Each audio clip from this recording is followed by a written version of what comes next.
আসসালামু আলাইকুম সুপ্রিয় দর্শক, আপনারা দেখছেন আন্তর্জাতিক খবর। আপনাদের সাথে আছে আমি মোহাম্মদ কাউসার। চলুন দেখে নিচ্ছি আজকের সংবাদ শিরোনামগুলো। নাগোর্নো কারাবাখ নিজ ভূখণ্ডে যুদ্ধের প্রভাব পড়লে সরাসরি ব্যবস্থা নেবে ইরান। বাড়ছে উদ্বেগ, ভারতে ৪৪টি ব্রিজের উদ্বোধন নিয়ে মুখ খুলল চীন।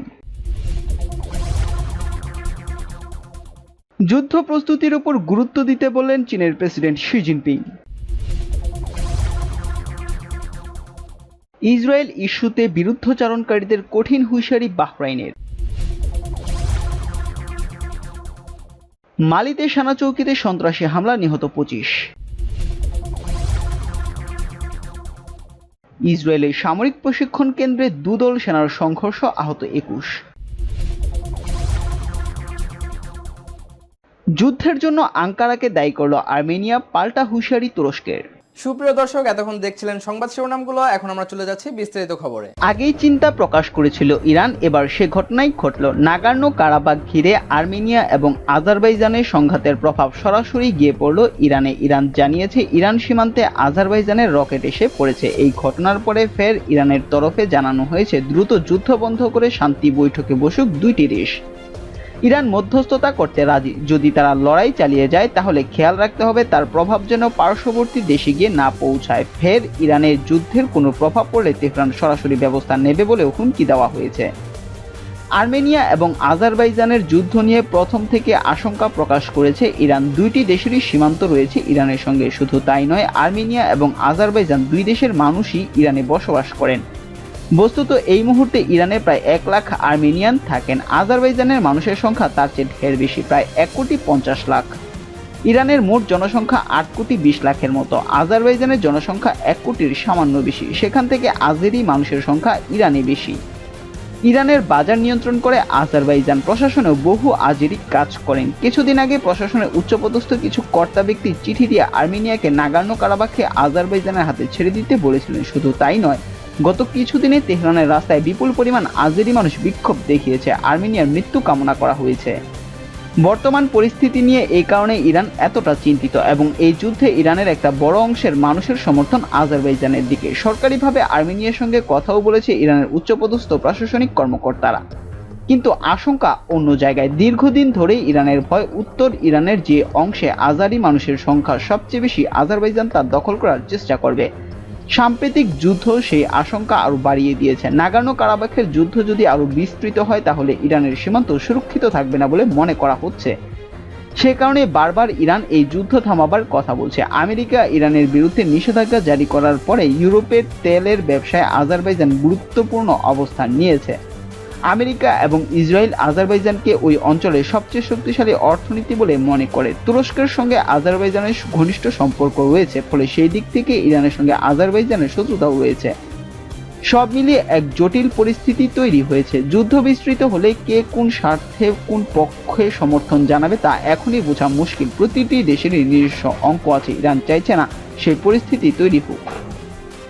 একদিকে কূটনৈতিক পরিস্থিতি জটিল হচ্ছে, অন্যদিকে মৃতের সংখ্যা লাফিয়ে বাড়ছে। আর্মেনিয়া এবং আজারবাইজান দুই দেশে প্রতিদিন গোলাগুলিতে মৃত্যু হচ্ছে বহু সাধারণ মানুষের। আর্মেনিয়ার হিসেব অনুযায়ী আজারবাইজানে এখন পর্যন্ত প্রায় ৫,০০০ মানুষের মৃত্যু হয়েছে। আজারবাইজান অবশ্য কোনো সংখ্যা জানায়নি। অন্যদিকে আর্মেনিয়ার দাবি তাদের দেশে এখনো পর্যন্ত ৫০০ জনের মৃত্যু হয়েছে। এখন পর্যন্ত ৬ জন সাংবাদিক আহত হয়েছেন। আজারবাইজান জানিয়েছে এই সংখ্যাটি অনেক বেশি। এখনো ড্রোন ব্যবহার করে নাগোর্নো কারাবাখে গোলাবর্ষণ করছে আজারবাইজান। আর্মেনিয়ার সেনাও লাগাতার শেলিং চালিয়ে যাচ্ছে, ফলে পরিস্থিতি জটিল থেকে জটিলতর হচ্ছে।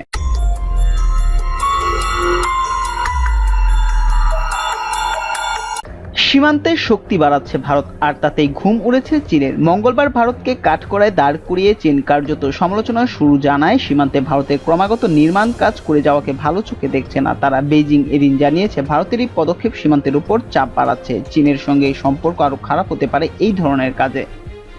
১২ অক্টোবর কেন্দ্রীয় প্রতিরক্ষা মন্ত্রী রাজনাথ সিং দেশের ৭টি রাজ্য ও কেন্দ্রশাসিত অঞ্চলে ৪৪টি ব্রিজের উদ্বোধন করেন, যার মধ্যে লাদাখ ও অরুণাচল প্রদেশও ছিল। খুব স্বাভাবিকভাবে কৌশলী পা ফেলছে ভারত। খুব ধীরে হলেও প্রস্তুতি সারছে চীনা সেনার মোকাবিলার। লাদাখে সেই লক্ষ্যেই তৈরি হচ্ছে একের পর এক ব্রিজ, যাতে খুব কম সময়ে ট্রুপের মুভমেন্টে ঘটানো যায়। গোটা ভারতে ছড়িয়ে থাকা 44টি ব্রিজের উদ্বোধন করেছে দেশটির প্রতিরক্ষা মন্ত্রী। এর মধ্যে 8টি ব্রিজ তৈরি হয়েছে লাদাখে। এই বিষয়টাই হজম হচ্ছে না চীনের। ভারতকে লক্ষ্য করে সমালোচনার তীর ছুঁড়েছে চীন। তাদের দাবি, অবিলম্বে সীমান্তে নির্মাণ কাজ বন্ধ করুক ভারত, নয়তো পরিস্থিতি আরো খারাপ হতে পারে। দুই দেশের সম্পর্কের অবনতির এই অবস্থায় ভারতের ভূমিকাতে চীন হতাশা বললেও মন্তব্য করা হয়েছে। সোমবার অর্থাৎ 12 অক্টোবর প্রতিরক্ষামন্ত্রী 44টি গুরুত্বপূর্ণ ব্রিজ উদ্বোধন করেন, যার মধ্যে পশ্চিম, উত্তর ও উত্তর পূর্ব সীমান্তের রাজ্যগুলো রয়েছে। জম্মু কাশ্মীরে 10টি, লাদাখে 8টি, হিমাচল প্রদেশে 2টি, পাঞ্জাবে 4টি, উত্তরাখণ্ডে 8টি, অরুণাচল প্রদেশে 8টি ও সিকিমে 4টি ব্রিজ তৈরি করা হয়েছে। উল্লেখ্য, ভারতের কার্গিল ও লেহতে 4টি এমন এলাকায় ব্রিজ তৈরি করা হয়েছে যা কৌশলগত ও অবস্থানগত দিক থেকে সেনা যাতায়াতের জন্য অত্যন্ত গুরুত্বপূর্ণ। নিয়ন্ত্রণ রেখা ও প্রকৃত নিয়ন্ত্রণ রেখার কাছে যাতে পৌঁছানো যায় সেদিকে লক্ষ্য করে ব্রিজগুলো তৈরি করা হয়েছে। এরই পাশাপাশি লাদাখ অঞ্চলে আরও 45টি ব্রিজ তৈরি করা হচ্ছে বলে জানিয়েছে BRO এর ব্রিগেডিয়ার অরবিন্দ সিং সুধি।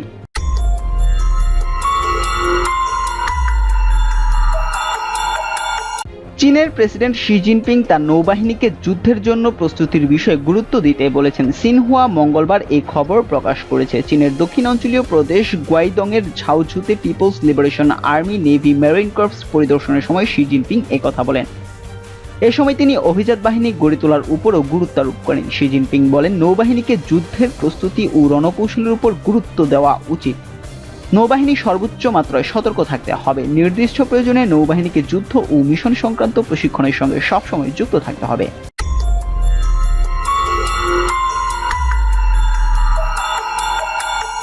সংযুক্ত আরব আমিরাত ও বাহরাইনের সাথে ইসরায়েলের ঐতিহাসিক চুক্তির দিনটিকে মার্কিন প্রেসিডেন্ট ডোনাল্ড ট্রাম্প বলেছিলেন নতুন মধ্যপ্রাচ্যের ভোট। তবে জনমত উপেক্ষা করে ইসরায়েলের সঙ্গে সম্পর্ক স্থাপন করা বাহরাইন এই নিয়ে কোনো সমালোচনা শুনতে রাজি নয়। এরই মধ্যে ইসরায়েলের সঙ্গে চুক্তির বিরুদ্ধাচরণ করলে ব্যবস্থা নেওয়ারও কঠিন হুঁশিয়ারি দিয়েছে দেশটির স্বরাষ্ট্র মন্ত্রণালয়ের এক বিবৃতিতে বলা হয়েছে, ইসরায়েলের সঙ্গে চুক্তির বিরুদ্ধাচরণ করলে সোশ্যাল মিডিয়া অ্যাক্টিভিস্টদের বিরুদ্ধে আইনি ব্যবস্থা নেওয়া হবে। বাহরাইনের সুনাম ক্ষুণ্ণ করতে কাজ করছে সোশ্যাল মিডিয়ার এমন অ্যাকাউন্টগুলোকে নজরদারিতে রাখা হয়েছে। এই অ্যাকাউন্টগুলো থেকে রাষ্ট্রদ্রোহ ছড়ানো হচ্ছে। এসব কর্মকাণ্ড দেশের শান্তি ও স্থিতিশীলতার জন্য হুমকি স্বরূপ। আরব আমিরাত ও বাহরাইনের আগে মধ্যপ্রাচ্যের দেশগুলোর মধ্যে আনুষ্ঠানিকভাবে ইসরায়েলকে স্বীকৃতি দেয়া দেশ ছিল শুধুমাত্র মিশর ও জর্ডান, যারা 1978 ও 1994 সালে ইসরায়েলের সাথে শান্তি চুক্তি করেছিল। উত্তর পশ্চিম আফ্রিকা আরব লীগের সদস্য মৌরিতানিয়া 1999 সালে ইসরায়েলের সাথে কূটনৈতিক সম্পর্ক স্থাপন করলেও 2010 সালে তার সম্পর্ক ছেদ করে।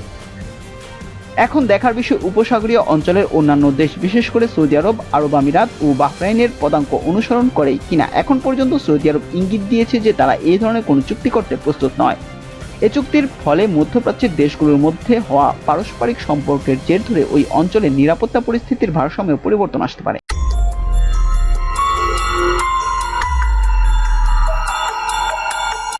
আফ্রিকার দেশ মালিতে 2টি সেনা চৌকিতে সন্ত্রাসী হামলায় কমপক্ষে 13 সেনা সদস্য সহ 25 জন নিহত ও বেশ কয়েকজন আহত হয়েছে। মঙ্গলবার এক বিবৃতিতে এ তথ্য জানিয়েছে দেশটির সেনাবাহিনী জানায়, মপতি অঞ্চলে শোকৌরা ও পোরাউকুই সেনা চৌকিতে অতর্কিতে হামলা চালিয়ে অজ্ঞাত বন্দুকধারীরা এই হতাহতের ঘটনা ঘটায়। দুর্বৃত্তদের এলোপাতারি গুলিতে শোকৌরায় 9 ও পারাউকিতে চৌকিতে 2 সেনা সদস্য ঘটনাস্থলেই নিহত হন।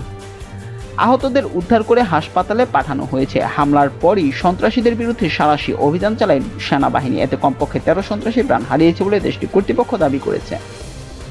2012 সাল থেকে মালিতে সেনা সদস্যের সঙ্গে আল কায়েদার মদতপুষ্ট স্থানীয় একটি উগ্রপন্থী সংগঠনের সংঘাত চলে আসছে। এতে কয়েক হাজার সেনা সদস্য ও বেসামরিক মানুষের প্রাণহানি হয়েছে। গত বছরই এসব হামলায় 456 বেসামরিক লোক নিহত এবং কয়েক হাজার মানুষ আহত হয়েছেন।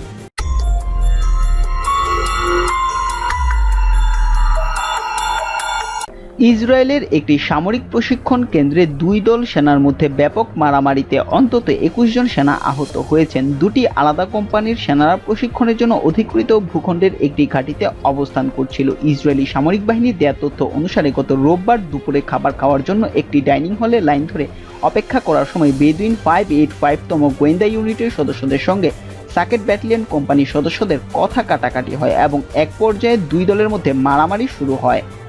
এ সময় মারামারিতে দু দলের প্রায় 30 জন সেনা সদস্য জড়িয়ে পড়ে এবং এর মধ্যে 21 জন আহত হয়। প্রায় 10 মিনিট ধরে দুজনের মারামারি হয়। পরে ট্রেনিং কমান্ডার এসে তাদের এই মারামারি থামান।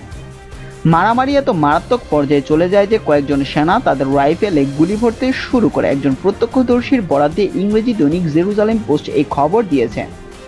আহতদের বেশিরভাগকেই ঘটনাস্থলে প্রাথমিক চিকিৎসা দেওয়া হয়, তবে আহত 8 সেনাকে হাসপাতালে ভর্তি করা হয়। সামরিক ঘাঁটির হাসপাতালে চিকিৎসা নিতে যাওয়া সেনাদের মধ্যেও পরে আবার সংঘর্ষ বাধে, তবে সে সংঘর্ষ দ্রুত থামিয়ে দেন একজন কমান্ডার।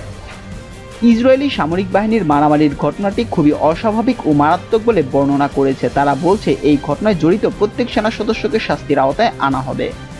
ইসরায়েলের সামরিক বাহিনী বলেছে এই সংঘর্ষ থামাতে যেসব কমান্ডার ব্যর্থ হয়েছেন তাদের বিরুদ্ধে ব্যবস্থা নেওয়া হবে। সামরিক প্রশিক্ষণ থেকে 2 কোম্পানিকেই সাময়িকভাবে বহিষ্কার করা হয়েছে।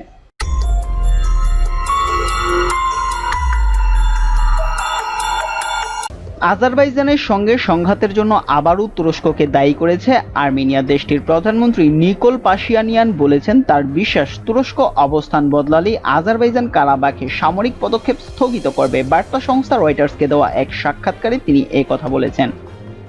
পাশিনিয়ান আরও দাবি করেন যতক্ষণ পর্যন্ত তুরস্কের অবস্থান পরিবর্তন না হয় ততক্ষণ পর্যন্ত আজারবাইজান থামবে না, তারা সংঘাত থামাবে না। এর আগে সোমবার তুরস্কের প্রতিরক্ষামন্ত্রী হুলুসি আকার বলেছেন আজারবাইজানের বিভিন্ন আবাসিক এলাকায় হামলা চালিয়েছে আর্মেনিয়া, এটি যুদ্ধবিরতি চুক্তির স্পষ্ট লঙ্ঘন। এসবের জন্য একদিন তাদের ইতিহাস ও আন্তর্জাতিক আইনের মুখোমুখি হতে হবে।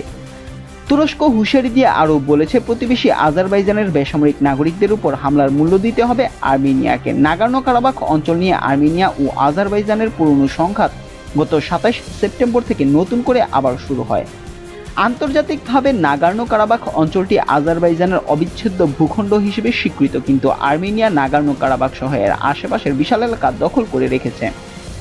নতুন করে সংঘর্ষ শুরু হওয়ার পর কয়েকদিনে 3 শতাধিক মানুষের প্রাণহানি হয়েছে। রুশ প্রস্তাবে সাড়া দিয়ে 2 পক্ষ মস্কোতে যুদ্ধবিরতিতে সম্মত হয়েছে, তবে যুদ্ধবিরতি কার্যকরের পরপরই উভয় দেশ একে অপরের বিরুদ্ধে তা লঙ্ঘনের অভিযোগ তুলেছে।